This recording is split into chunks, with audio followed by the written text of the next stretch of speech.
Q Crawford, he, him. Um, and I was out of my mom's. I came out when I was 14. And at that time, my mom decided to, like a lot of people's story, decide to tell me to leave. So I've been out of my mom's house since 14, and just back and forth with her over the years for the acceptance has been a struggle. I recently just started my transition, so I wanted her to be a part of it. And she said she was supportive at the moment and she understood, but then I get kind of like the flip. So it's been going on for, I'm 38 now, a long time. So, um, yeah.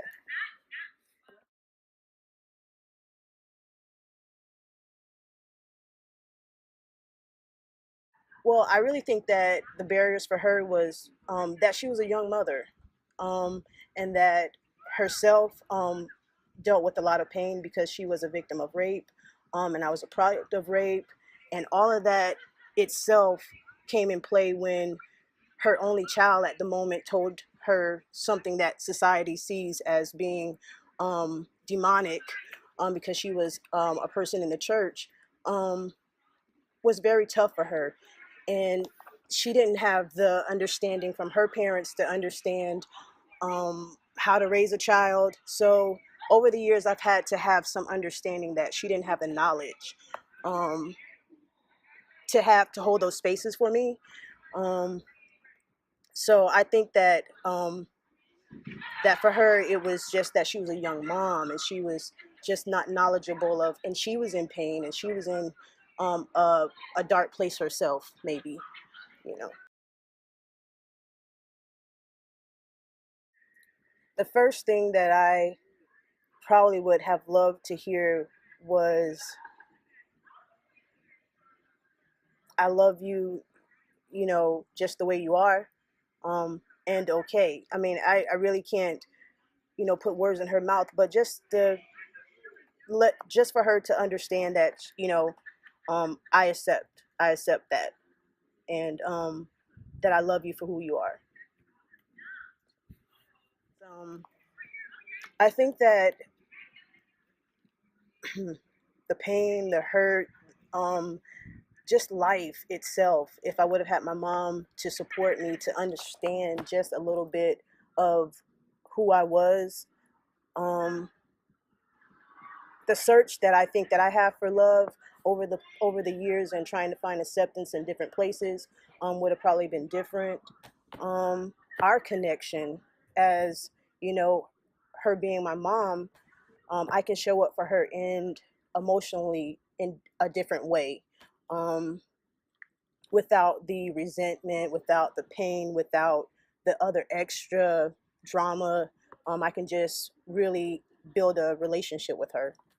I do feel disconnected from the entire family, but I have a younger cousin that I came out to him, and he's 18 years old. He's a baby himself, but he's very accepting because his sister identifies as lesbian. So he has a kind of a awareness. So that's the only person that basically knows in my family, besides my mom. And I have a baby brother that's 17 years old. I told him, the conversation that I wanted to have with him is to let him know. So he's had one conversation with me, but he's pretty much still trying to, you know, grow up himself. So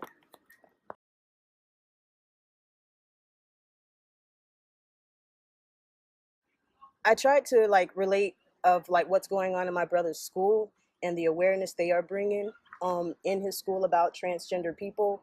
And so I just used, wanted to see if he knew the definition, if he's ever heard of um, people who are transgender at his school.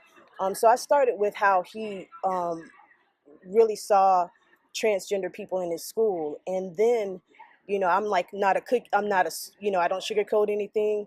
I'm really like really honest with him. I've always been pretty much cute to him, and just masculine centered, and let him know that I identify as transgender, and he understood. pretty much, because they say they have a class at his school. So I was really happy about that, that he had awareness. So that made the conversation a little bit easier.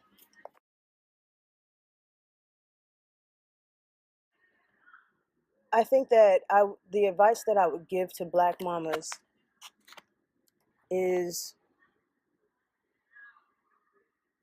first, have the desire to listen, um, and not react.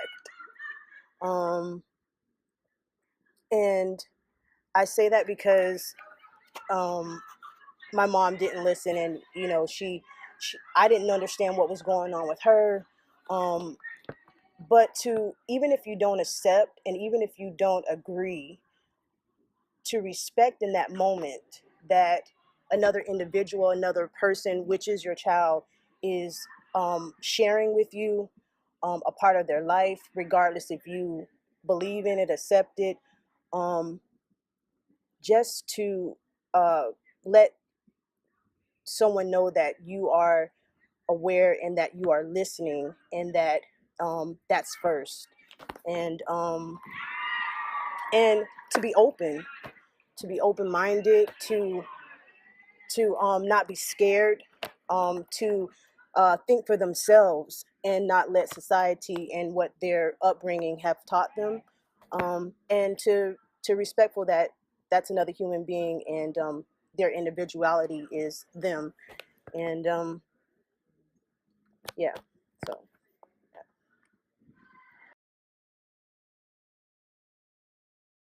my advice to young trans men that are still in the home and still are struggling with family dynamics as I have, um, first, know that you're loved by the Almighty.